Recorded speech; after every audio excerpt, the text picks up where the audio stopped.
En nuestro mundo no hay escasez de historias trágicas que capturan nuestra atención, como es el caso de un oficial de policía que falló en intervenir en una situación peligrosa dentro de una escuela secundaria donde se podía escuchar a una persona que estaba disparando sus armas.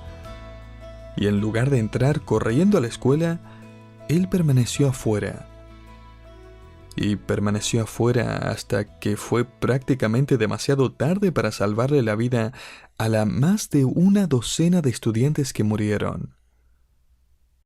También vi en las noticias hace un tiempo la trágica historia de un transportador que volcó frente a la costa de Seúl, Corea del Sur. Cientos de pasajeros murieron, la mayoría de ellos estudiantes de secundaria, que terminaron ahogados porque estaban esperando instrucciones para abandonar el barco. Las instrucciones nunca llegaron porque el capitán había huido del barco que se hundía. Luego lo encontraron a salvo en tierra firme. El público estaba obviamente indignado. El maestro que organizó el viaje se quitó la vida, en su desesperación y dolor, e incluso el primer ministro de Corea del Sur se ofreció a dimitir a causa de esta enorme tragedia. Este tipo de fallas se consideran mucho más graves simplemente porque las personas responsables de proteger las vidas de los demás simplemente abandonaron su función. Y como resultado, personas terminaron heridas y aún muertas. Encontré una historia de valentía que contrasta con las historias que acabamos de ver. Resulta que se había producido un incendio durante un vuelo que iba desde Dallas a Toronto. El piloto comenzó un descenso dramático y repentino, sabiendo que solo tenía unos pocos momentos para aterrizar si esperaba que alguno de ellos sobreviviera. Tan pronto como aterrizó el avión, abrieron la puerta para el rescate, lo que provocó que, al absorber el oxígeno del exterior, las llamas al interior rápidamente comenzaron a crecer y a envolver todo el avión. Pero gracias a su habilidad y compromiso, junto con los miembros de la tripulación, él logró que casi todos los pasajeros pudieran escapar. Aún así, en lo que finalmente se centraron los informes de noticias fue en el hecho de que este capitán había sido la última persona en abandonar el avión en llamas. De hecho, cuando finalmente los rescatistas lo sacaron, parte de su uniforme estaba en llamas. Sin duda tuvo bien merecido el elogio que recibió por arriesgar su vida, su propia salud y seguridad por el bien de los demás. Si pudiera viajar a la mitad del primer siglo, habría observado que la Iglesia estaba experimentando de todo, desde desafíos organizativos y financieros hasta marginación cultural y malentendidos. El fuego de los disturbios y la incertidumbre en cuestión de unos pocos años iba a estallar en un infierno de persecución contra la Iglesia. Gran parte de la energía apostólica de Pablo y Pedro se dedicó a desarrollar y organizar y enseñarle a la Iglesia a cómo operar en tiempos difíciles. Y es que una de las preguntas principales serían: ¿quién está dispuesto a servir como capitán y tripulación en este barco de la Iglesia, especialmente cuando comienzan los peligros? ¿Quién va a pilotear el avión ahora que se ve humo? Y ahora que las llamas de la persecución y el peligro crecientes se vuelven cada vez más peligrosos, tanto Pablo como Pedro instaron a los hombres que vestían el manto del pastor a comandar el barco, a pilotear el avión, o en la terminología del Nuevo Testamento, a pastorear el rebaño, a poner todo en juego, incluida su propia seguridad, por el bien de la Iglesia. En nuestro último programa juntos, en la primera carta de Pedro, y le invito a abrir su Biblia allí nuevamente, descubrimos la descripción laboral del anciano, pastor, obispo, ese oficio de liderazgo en la Iglesia que estudiamos juntos, y se conoce en el Nuevo Testamento por esos tres términos. El término anciano, Presbúteros en griego, que está relacionado con su papel de liderar el rebaño con madurez. El término pastor, poimen en griego, que se relaciona con su papel de alimentar el rebaño con la palabra de Dios, y el término obispo, episcopos en griego, que está relacionado con gobernar el rebaño con vigilancia. Ahora, en esta carta en la que Pedro ha estado alentando a la iglesia a mantenerse firme en su fe y esperanza durante tiempos difíciles, él se detiene, por así decirlo, para hacer algunos comentarios muy emotivos, mientras él habla ahora personalmente con los ancianos de la iglesia. Pedro escribe en el capítulo 5, versículo 1, Por tanto, a los ancianos entre vosotros exhorto yo, anciano como ellos y testigo de los padecimientos de Cristo, y también participante de la gloria que ha de ser revelada, pastoread el rebaño de Dios entre vosotros, velando por él, no por obligación. Y lo que podría esperar ahora es que Pedro hable en detalle sobre lo que significa prácticamente hacer este trabajo, ¿no? Sin embargo, en lugar de centrarse en los detalles del calendario pastoral, Pedro comienza a abordar el tema del carácter que debe tener el anciano. En lugar de enfocarse en el horario del pastor, Pedro comienza a enfocarse en el espíritu del pastor. Y él básicamente establece para el equipo de ancianos de cada iglesia local, hasta el día de hoy, lo que voy a llamar 3 principios para pastorear el rebaño. Permítame darle el primer principio y luego vamos a leer el texto. Aquí está. El ministerio no depende de la exigencia, sino de la voluntad. Observe más adelante en el versículo 2. Cuidando de ella no por fuerza, sino voluntariamente, como quiere Dios. Bastante claro, ¿verdad? El pastor no debe ministrar porque está obligado. No es por imposición, amenaza, intimidación o algún tipo de presión. Los pastores no son reclutados. Ellos se ofrecen como voluntarios, sintiendo el llamado divino. De acuerdo con la voluntad de Dios, escribe Pedro. En otras palabras, este rol ministerial es algo que Dios, de acuerdo con su voluntad, ha plantado en el corazón del pastor. No se puede convencer a alguien para que se convierta en un pastor. Incluso aquí, en el Seminario Teológico Shepherds, organizado en nuestra iglesia en Carolina del Norte, entendemos que el seminario no hace pastores. No llamamos ni convertimos a hombres en pastores. Su formación y educación y sus maestrías tampoco los convierten en pastores. Dios es quien hace eso. El querer ser un pastor está implantado en sus corazones por la voluntad de Dios. ¿Y cómo se puede saber que Dios está haciendo eso en el corazón de una persona? Bueno, en primer lugar, Pedro nos dice que, aunque el pastorado implica una vida de estudio, muchísimas horas, el llevar las cargas de otras personas, el dolor y las lágrimas, así como las alegrías y las victorias del ministerio, usted encuentra que estas personas realmente, voluntariamente, se están ofreciendo para la labor.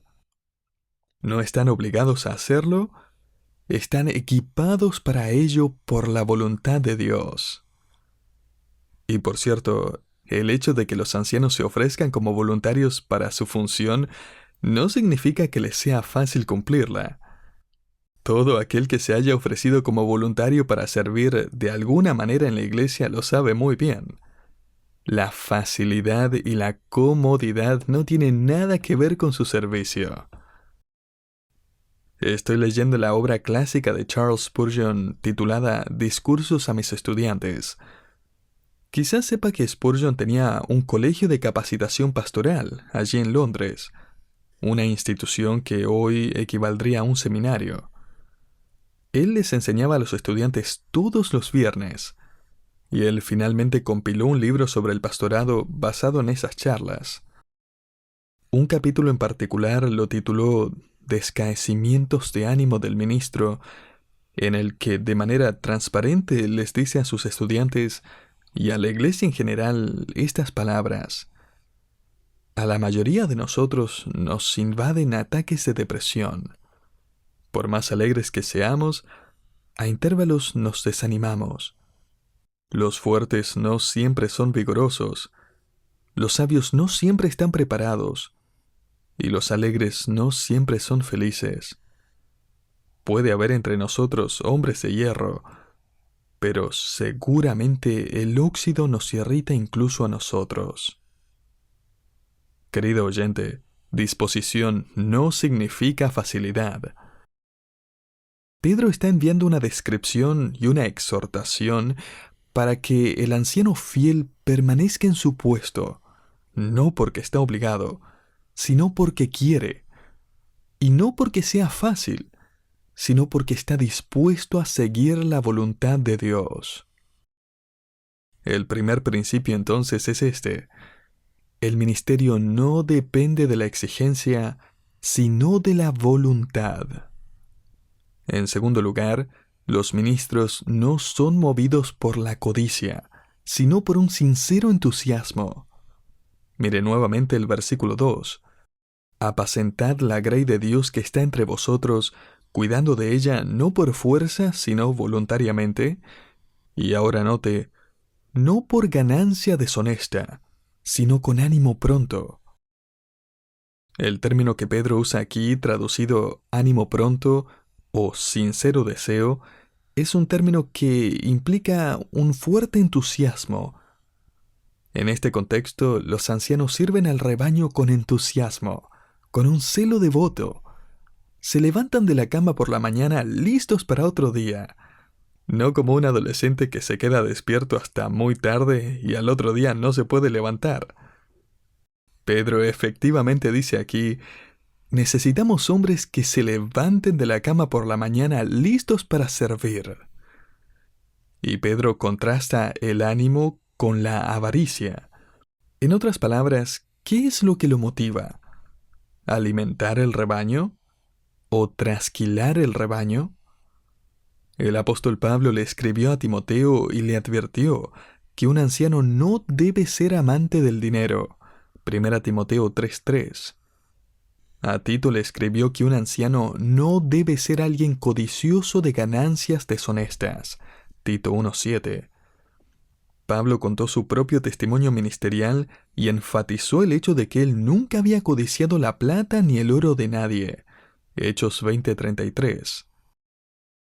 La pregunta ¿qué hay en esto para mí? Es la pregunta del asalariado, que va a huir cuando aparece el lobo, no del pastor que se queda para cuidar el rebaño. Si el barco se hunde, nos vamos de aquí. Si el avión se incendia, buena suerte a todos los pasajeros. El término que Pedro usa, traducido ganancia deshonesta, no solo se refiere al dinero.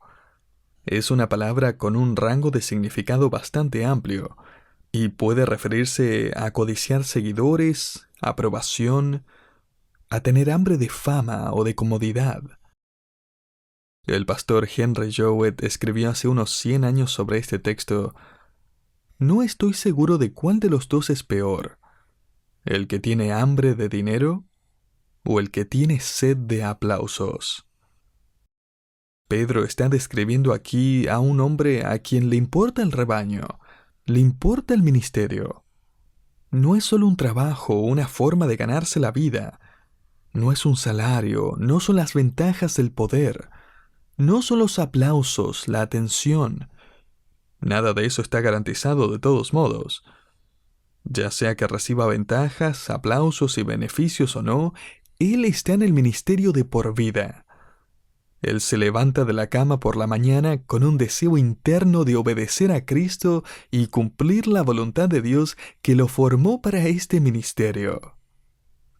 Y este ánimo y entusiasmo por el ministerio, como escribe un autor, es una característica indispensable que debe demostrar el anciano. Ahora, como ya lo hemos mencionado, esto no significa que un pastor, anciano, obispo, nunca se va a desanimar, o que no va a tener días en los que no esté tan motivado en la vida, o que no esté tan entusiasmado en el ministerio. Tenemos que entender que esta es una descripción general. Este es un término que describe el espíritu y el tono y la actitud general a lo largo del tiempo. Su ministerio no depende de la exigencia, sino de la voluntad. Sus motivos no son impulsados por la codicia, sino por un entusiasmo sincero. Y ahora, en tercer lugar, su manera de vivir no muestra altivez, sino abnegación. Note lo que escribe Pedro en el versículo 3. No como teniendo señorío sobre los que están a vuestro cuidado, sino siendo ejemplos de la grey. Puede observar en este texto que guiar al rebaño no es lo mismo que enseñorearse del rebaño. La palabra traducida tener señorío proviene de un término compuesto formado por el verbo controlar o gobernar y la preposición abajo. Así que literalmente controlar hacia abajo, lo que nos da la idea de someter. Querido oyente, la iglesia no es un rebaño que el pastor busca someter, es un rebaño que debe liderar. El general Eisenhower una vez demostró lo que significa el liderazgo con un simple trozo de cuerda. Él lo puso sobre la mesa y luego dijo: tire de esta cuerda y lo seguirá donde quiera. Pero si trata de empujar esta cuerda, no irá a ninguna parte. Este es un principio importante de liderazgo y pastorado. Pedro está pensando en las laderas de Judea, donde a menudo él vio a los pastores caminando delante del rebaño, llamando a las ovejas a seguirlos. Ahora sí, el rebaño a veces necesita que lo desafíen, que le den un empujoncito, ¿verdad? A veces necesita disciplina y advertencias. Y también es cierto que no se supone que el rebaño vaya a donde quiera ir, sino que tiene que seguir a sus pastores, a quienes Dios ha confiado su bienestar. Pero el enfoque aquí es que el anciano, el pastor, el obispo, él está al frente. ¿Por qué? Pedro nos dice que él está al frente para dar el ejemplo, no de altivez, sino de humildad. Note cómo Pedro enfatiza que en el corazón del pastorado está este ministerio de ejemplificar abnegación. Él escribe: sino siendo ejemplos de la grey. Pablo le dijo a Timoteo que fuera ejemplo de los creyentes en palabra, conducta, amor, espíritu, fe y pureza. 1 Timoteo 4:12. Sea un ejemplo para el rebaño. Sea un ejemplo como Jesucristo, el buen pastor, que dejó a un lado su poder y posición abnegadamente, humillándose a sí mismo para desempeñar el papel de un humilde servidor. Filipenses 2. Ahí está su pastor modelo. Ahí está el ejemplo de anciano, pastor, obispo, que debemos seguir. Y es que, como verá, Pedro conoce el peligro que viene cuando alguien tiene una posición y poder, un pedestal en un ministerio público. Se va a enfrentar a la peligrosa tentación relacionada con el orgullo personal. John Henry Jowett escribió basado en sus años de experiencia pastoral hace unos 100 años, demostrando, por cierto, que algunas cosas nunca cambian, que el orgullo acecha en los talones del poder. Incluso un poco de autoridad puede envanecer a una persona. Escuche, no hay lugar en el ministerio para el orgullo. Incluso cuando tiene la oportunidad de predicar o enseñar, un verdadero pastor no ama pararse al frente de la gente para ser visto. Él simplemente ama a la gente a la que le predica. Y siempre debemos tener en mente que pastores imperfectos están guiando ovejas imperfectas. al servicio de un Salvador que es perfecto y tiene un plan perfecto. Y pensando en el futuro, Pedro ahora ofrece dos incentivos para el pastor, anciano, obispo. Y el primer incentivo es el regreso del príncipe de los pastores. Note el versículo 4. Y cuando aparezca el príncipe de los pastores. Me parece interesante que, aunque el anciano no debe estar motivado por el deber, la codicia o el poder, hay un incentivo adecuado. De hecho, la enseñanza apostólica a lo largo del Nuevo Testamento a menudo apunta a la futura aparición de Cristo como una motivación para vivir hoy de manera correcta. Esto no es una especie de táctica de miedo para mantener a raya a los pastores, como cuando sus padres le decían que iban a salir por un tiempo y que tenía que terminar la tarea antes de que llegaran a casa, pero no le decían cuándo iba a hacer eso. Así que uno corría a hacer la tarea por miedo a que aparecieran pronto. Esa no es la idea aquí. Pedro está usando esto como un incentivo para que los pastores, que sin duda conocían sus propias fallas y deficiencias, junto con las fallas y deficiencias del rebaño, tuvieran esta expectativa alentadora de permanecer en el barco. En cualquier momento aparece el Señor. Y mire cómo Pedro llama aquí al Señor. Es la única vez que esta descripción aparece en el Nuevo Testamento. El príncipe de los pastores. ¿Por qué? Porque Él va a venir y va a terminar lo que ninguno de sus pastores podría lograr. Porque Él viene a perfeccionar lo que ningún pastor podría perfeccionar.